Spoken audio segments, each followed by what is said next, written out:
Hello and welcome to Topic study.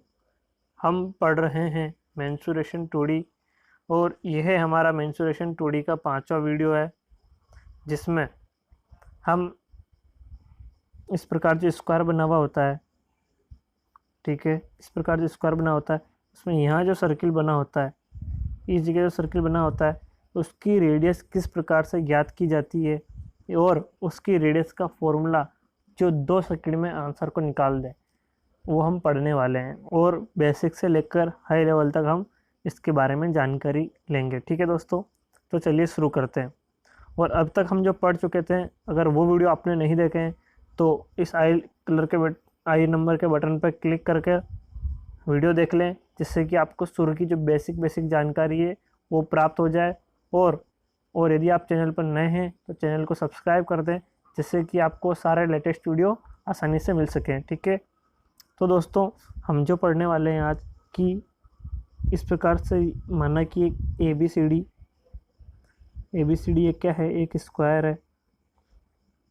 ठीक है दोस्तों, एक A B C D square है, एक A B C D square है। ठीक है दोस्तों, इस पॉइंट से, ये वाला जो पॉइंट है, इस पॉइंट से को केंद्र मानकर एक चतुर्थांश खींचा गया है इस प्रकार से। ठीक है दोस्तों, और एक इस पॉइंट को केंद्र मानकर एक चतुर्थांश इस प्रकार से खींचा गया है। ठीक है दोस्तों, तो हम पढ़ने वाले हैं कि अगर यहाँ एक सर्किल रखा हो, यहाँ एक सर्किल रखा हो,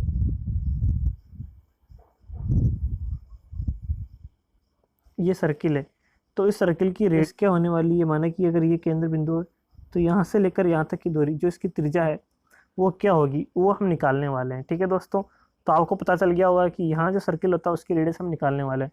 और पिछले जो 2 वीडियो हमने पढ़े हैं उनमें एक सर्किल यहाँ होता है और एक सर्किल यहाँ होता है, उनकी रेडियस क्या होती है वो भी आप लोगों को याद रखनी है। इसकी जो रेडियस होती है वो होती है a/16। यदि वर्ग की भुजा ए है तो इसकी रेडियस तो क्या होती है, a/16 होती है, और इसकी रेडियस क्या होती है, 3/8 ए होती है। ठीक है दोस्तों, तो यहाँ तक आपने पढ़ लिया होगा और समझ लिया होगा कि इन दोनों की रेडियस क्या होती है। और मैंने रिपीट इसलिए किया ताकि आप लोगों का रिवीजन हो जाए और याद रहे। ठीक है दोस्तों, तो अब हम पढ़ते हैं इस वाले सर्किल की रेडियस किस प्रकार से हम निकालेंगे। ठीक है दोस्तों, देखिए ये एक चतुर्थांश है, यह वाला एक। ठीक है दोस्तों, जिसकी रेडियस क्या होगी, वर्ग की भुजा के बराबर होगी, जो कि वर्ग की भुजा यदि ए है तो चतुर्थांश की रेडियस भी क्या होगी, ए ही होगी, जो मैं पहले बता चुका हूँ आपको काफ़ी बेसिक से।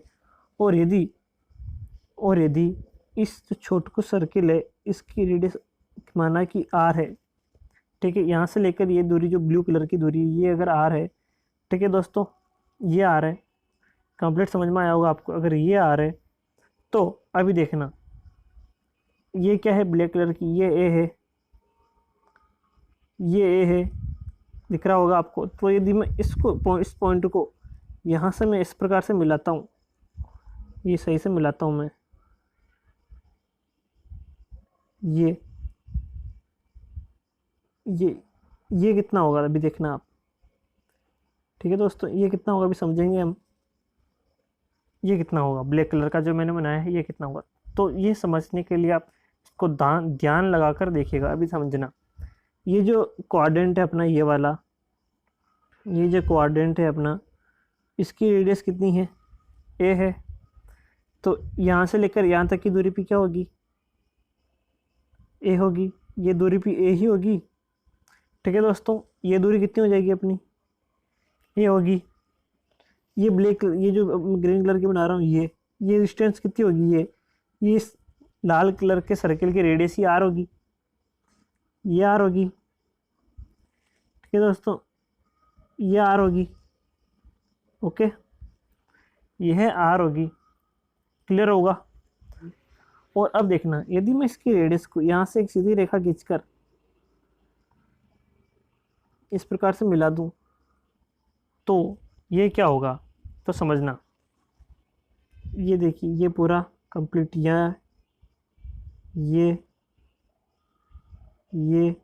और ये कंप्लीट, ये क्या होगा, एक आयत होगा जिसकी ये वाली भुजा कितनी है, ये आर है, ये आर है। ठीक है, तो ये भी कितनी होगी, आर होगी, ठीक है दोस्तों। और ये कंप्लीट अगर यदि ए है तो ये वाली डिस्टेंस कितनी होगी, ये वाली, ये कितनी होगी, ए माइनस आर होगी, ठीक है दोस्तों। यहाँ से लेकर यहाँ तक क्या होगी, ए माइनस आर होगी, जो कि मैंने यहाँ बताया है, ठीक है दोस्तों। तो समझेंगे हम, यदि हम अगर यहाँ एक डायगोनल खींचें इस प्रकार से, इस डायगोनल को कि मैं खींचता हूँ जैसे कि मैंने यहाँ समझाया, अब समझना। ये डायगोनल मैंने खींचा है यहाँ से लेकर, क्या है, एक डायगोनल ये खींचा है, इसका मान क्या होगा, ए माइनस आर होगा। क्यों होगा, क्योंकि ये कंप्लीट कितना है, ए है। यदि कंप्लीट ए है और यदि इसके अंदर से मैं इसे हटा देता हूँ, इसको हटा देता हूँ, तो क्या बच जाएगा हमारे पास, ओनली ए माइनस आर बचेगा, नहीं बचेगा, यहाँ से लेकर यहाँ तक ए माइनस आर बच जाएगा। तो समझेंगे हम कि ये इसको यदि मैं के मान लेता हूँ, ठीक है दोस्तों, इसको मैं के मान लेता हूँ, तो ये ब्लैक यहाँ से यहाँ, ये क्या है, ए प्लस आर, और ये, तो ये कौन सा एंगल है, 90 डिग्री, ये कौन सा एंगल है, 90 डिग्री, ठीक है। तो दोनों कौन से त्रिभुज है, समकोण त्रिभुज है, ठीक है दोस्तों। यहाँ तक आप लोगों को क्लियर होनी चाहिए सारी बातें कि मैंने क्या समझाया है, कि ए माइनस आर कौन सा है, ए प्लस आर कौन सा है। एक बार फिर से मैं रिपीट कर दूंगा तो समझेंगे कि ये अगर 90 डिग्री है तो इस के का मान, के दोनों में कॉमन है, के दोनों में कॉमन है, तो यदि मैं इस के का मान निकाल कर दोनों इक्वेशन को बराबर रख देता हूँ तो हमारा ए और आर के बीच एक संबंध स्थापित हो सकेगा, ठीक है दोस्तों। ए और आर के बीच एक संबंध स्थापित हो जाएगा, ठीक है। तो देखिए मैं पहले कौन सा ले रहा हूँ, ट्राइंगल ओ पी ए, ये triangle O P A, triangle O P A, जिसके अंदर के स्क्वायर का मान क्या हो जाएगा, के स्क्वायर क्या हो जाएगा, के स्क्वायर बराबर क्या हो जाएगा, ए माइनस आर का whole square, A minus R का whole square minus R square, ठीक है दोस्तों, माइनस आर स्क्वायर।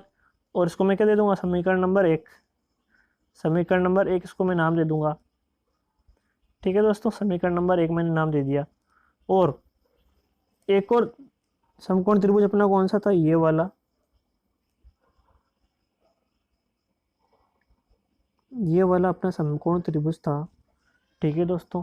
और यदि मैं इसके अंदर भी क्या मैं करता हूँ, इस के का मान निकालता हूँ, तो के का मान क्या आने वाला है अपने पास, कि यहाँ से लेकर यहाँ तक की दूरी क्या है अपनी, ए प्लस आर, ठीक है दोस्तों। और ये क्या है, के, और ये क्या है, ए माइनस आर। तो के स्क्वायर का मान क्या हो जाएगा अपना, के स्क्वायर का मान क्या हो जाएगा, ए प्लस आर का square minus A minus R का स्क्वायर, ठीक है दोस्तों।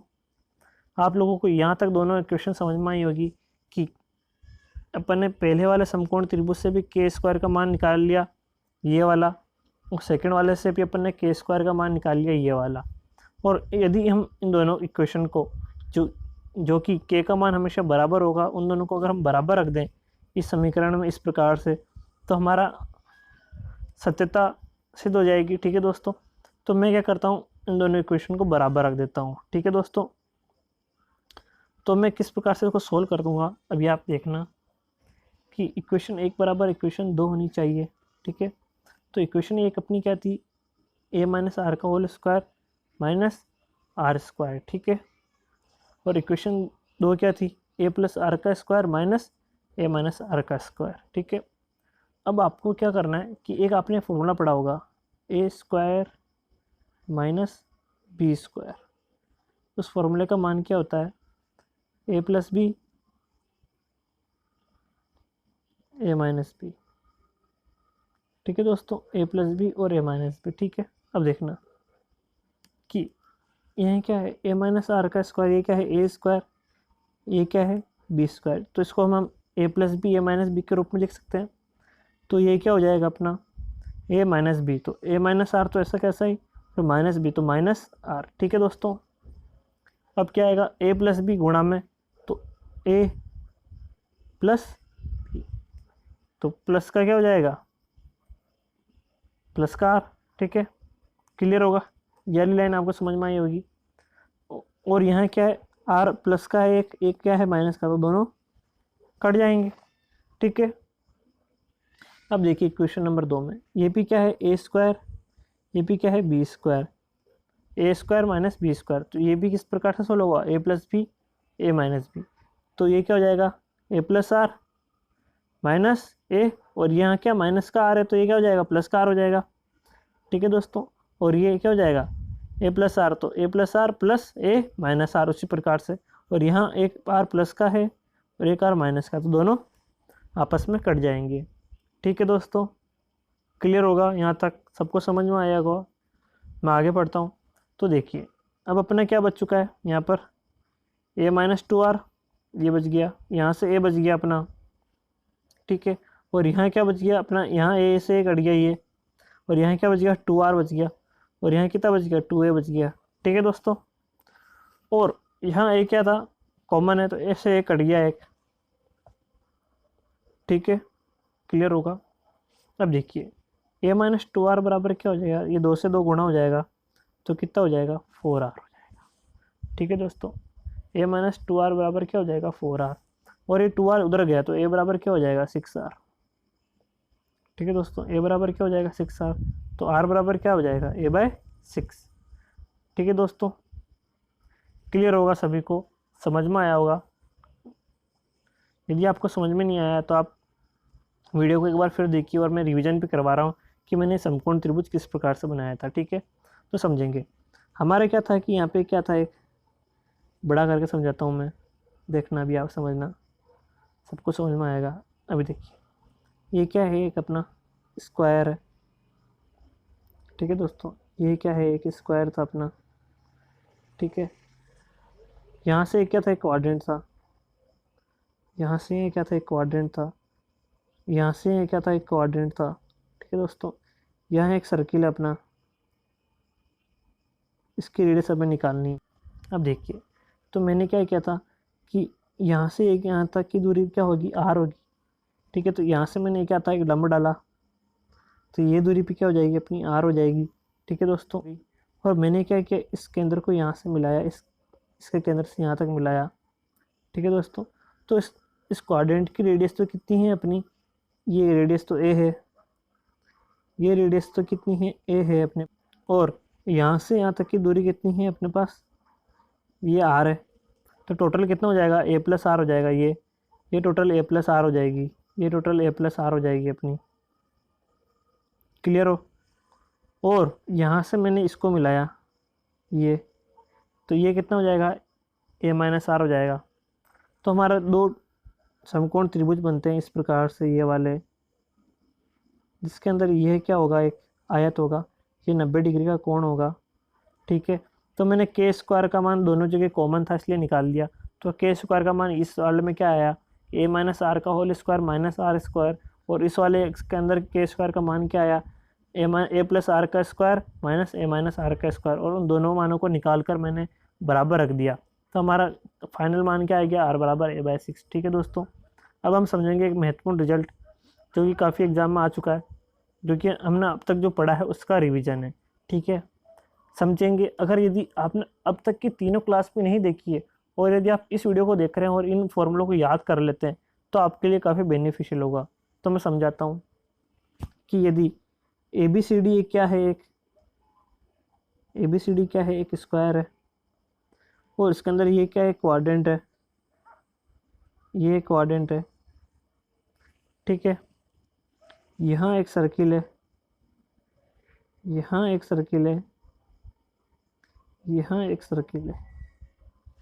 ठीक है, तो इस वाले सर्किल की रेडियस क्या होगी r बराबर a बाय 16। ठीक है दोस्तों, और इस वाले सर्किल की रेडियस क्या होगी r बराबर a बाय 6, और इस वाले सर्किल की रेडियस क्या होगी r बराबर 3 बाय 8 इंटू a। ठीक है दोस्तों, तो अभी तक हमने जो पढ़ा था स्क्वायर के अंदर जो जितने भी सर्किल बन सकते हैं वो हमने पढ़ चुके हैं। तो आपको क्या करना है, वीडियो को कंप्लीट देखना है, अब दोस्तों के साथ शेयर भी करना है, चैनल को सब्सक्राइब भी करना है। तो अब तक के लिए इतना ही, थैंक यू।